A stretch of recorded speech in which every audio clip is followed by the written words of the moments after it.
તો તમારા ઘરને ધન દોલતથી ભરી દેશે. આ વાસ્તુશાસ્ત્રના 49 નિયમ. નંબર 1. ઘરમાં રાખેલી લગ્નની કંકોત્રીને ક્યારેય ફાડશો નહીં. આમ કરવાથી ગુરુ અને મંગળ ગ્રહ દોષયુક્ત બને છે. નંબર 2. રસોડાની દક્ષિણ દિશામાં કોઈ પણ બારી ન બનાવવી જોઈએ. નંબર 3. તમારા ઘરનું રસોડું ક્યારેય ઉત્તર દિશામાં ન બનાવો, તેનાથી પૈસાનો વ્યય થાય છે. નંબર 4. ઘરનો મુખ્ય દરવાજો હંમેશા ઘરની અંદર ખુલવો જોઈએ, બહાર ન ખોલવો જોઈએ. નંબર 5. રસોડું અને પ્રવેશદ્વાર એકદમ સીધી રેખામાં ન હોવા જોઈએ. જો આમ કરવું શક્ય ન હોય તો રસોડાના દરવાજા પર પડદો લગાવી દો. નંબર 6. તમારા બાથરૂમમાં વાદળી રંગની ડોલ અવશ્ય રાખો. નંબર 7. લાઇટનું મેન બોર્ડ અગ્નિકોણમાં લગાવવું જોઈએ. નંબર 8. દક્ષિણ અને નૈઋત્ય દિશામાં બનેલી દિવાલો હંમેશા જાડી બનાવવી જોઈએ. નંબર 9. જ્યારે રાત્રે મહિલાઓ સૂવે છે ત્યારે પાણીનો ગ્લાસ કે બોટલ પલંગ પાસે ક્યારેય પણ રાખીને ન સૂવું જોઈએ. આમ કરવાથી ઘરમાં બીમારીનો વાસ થાય છે. નકારાત્મક શક્તિઓ ઘરની સુખ અને શાંતિને પ્રભાવિત કરે છે. નંબર 10. તમારા ઘરમાં કમળની રંગોળી બનાવો. તેનાથી માતા લક્ષ્મીની કૃપા તમારા ઘરમાં બની રહેશે. નંબર 11. રસોડામાં જઈને ક્યારેય પણ રડવું જોઈએ નહીં. આનાથી સ્વાસ્થ્ય પર વિપરીત પ્રભાવ પડે છે. નંબર 12. બાથરૂમમાં લગાવવામાં આવેલ અરીસો દરવાજાની સીધમાં ન હોવો જોઈએ. નંબર 13.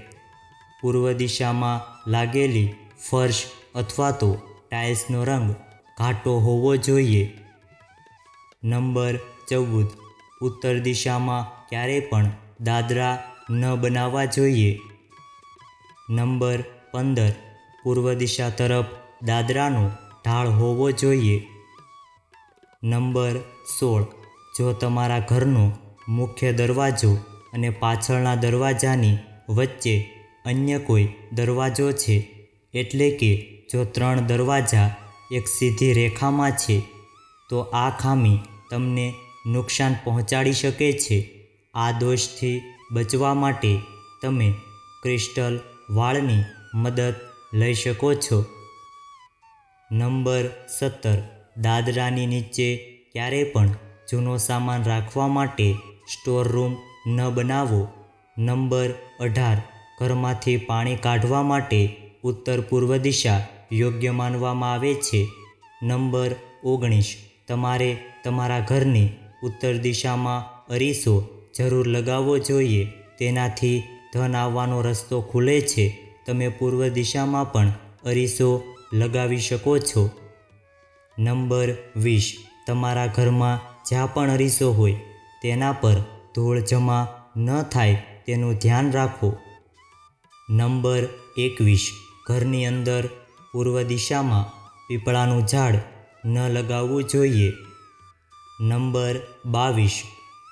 પૂજા ઘરનો દરવાજો હંમેશા 2 દરવાજાવાળો હોવો જોઈએ. નંબર 23.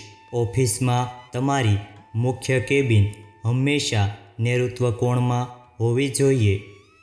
નંબર 24. રસોડામાં સિંક હંમેશા ઈશાન કોણમાં બનાવવું જોઈએ. નંબર 25. જો તમે ઓફિસમાં કામ કરો છો તો હંમેશા ઉત્તર પૂર્વ તરફ મુખ રાખીને કામ કરો. નંબર 26. રસોડામાં રાખેલી અલમારી પશ્ચિમ અથવા તો દક્ષિણ દિશાની દિવાલમાં લગાવવી જોઈએ. નંબર 27. ઘરના પ્રવેશદ્વાર પર વાસ્તુ દોષ દૂર કરવા માટે ત્યાં ઘંટડીવાળું તોરણ અવશ્ય લગાવો. નંબર 28 ઉત્તર દિશામાં ધાતુનો બનેલો કાચબો રાખવાથી ઘરમાં સમૃદ્ધિ બની રહે છે. નંબર 29 ક્યારે પણ રસોડામાં અંજવાળાના અભાવે ચૂલો ન સળગાવવો જોઈએ, તેનાથી બાળકને તકલીફ પડે છે. નંબર 30 બેડરૂમમાં ક્યારે પણ દેવી દેવતાની મૂર્તિ ન રાખવી જોઈએ. નંબર 31 બાથરૂમમાં ઘાટા રંગની ટાઇલ્સનો ઉપયોગ ન કરવો જોઈએ. નંબર 32 ખાદ્ય સામગ્રીને રસોડાની દક્ષિણ પશ્ચિમ ભાગમાં રાખવી જોઈએ. નંબર 33 તમારા બેડરૂમને બાથરૂમ કરતાં થોડી ઊંચાઈમાં બનાવવો જોઈએ. નંબર 34 બાળકોની અલમારી હંમેશા નૈઋત્ય કોણમાં બની હોવી જોઈએ. નંબર 35 શનિદેવને ઘરના પશ્ચિમ ભાગમાં સ્થાપિત કરવાથી આ દિશાના વાસ્તુદોષ દૂર થાય છે. નંબર 36 લિવિંગ રૂમનો ઢાળ હંમેશા ઉત્તર પૂર્વ દિશા તરફ જ હોવો જોઈએ. નંબર 37 16 વર્ષની ઉંમરના લોકોનો બેડરૂમ પશ્ચિમ દિશામાં જ બનાવવો જોઈએ. નંબર 38 બેડરૂમમાં પતિ અને પત્ની માટે પલંગ પર અલગ અલગ ગાદલા ન હોવા જોઈએ. નંબર 39 રાત્રે સૂતી વખતે તમારા પગ ક્યારેય પણ દરવાજા તરફ ન હોવા જોઈએ. નંબર 40 સંપત્તિને આકર્ષવા માટે તમારે તમારા મુખ્ય દરવાજા પર લાઇટિંગની વ્યવસ્થા કરવી જોઈએ. નંબર 41 તમારા ઘરની ઉત્તર દિશામાં વાદળી રંગની બોટલમાં મની પ્લાન્ટ લગાવો. નંબર 42 સંપત્તિને આકર્ષવા માટે તમારા મુખ્ય દરવાજા પર તમારી નેમ પ્લેટ જરૂર લગાવવી જોઈએ. નંબર 43 તમારા ઘરની ઉત્તર દિશા અથવા તો પૂર્વ દિશામાં પાણીની વ્યવસ્થા કરવાથી ધનનો પ્રવાહ સુધરે છે. નંબર 44 તમારા ઘરની ઉત્તર દિશાની દિવાલ પર હરિયાળીનું ચિત્ર લગાવો. નંબર 45 ધન આકર્ષિત કરવા માટે તમારા ડ્રોઈંગ રૂમમાં લાફિંગ બુદ્ધા મુખ્ય દ્વારની સામે જોતા હોય તેમ જરૂર રાખો. નંબર 46 તમારા ઘરના મુખ્ય પ્રવેશ દ્વારની બંને બાજુ વૃક્ષો અને છોડ લગાવવા જોઈએ, તેનાથી ધન ઉર્જા આકર્ષિત થાય છે.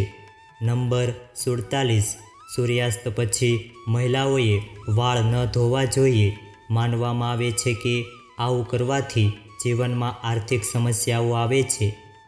નંબર 48 તમારા ઘરની ઉત્તર દિશામાં પાણીથી ભરેલું વાસણ જરૂરથી રાખો.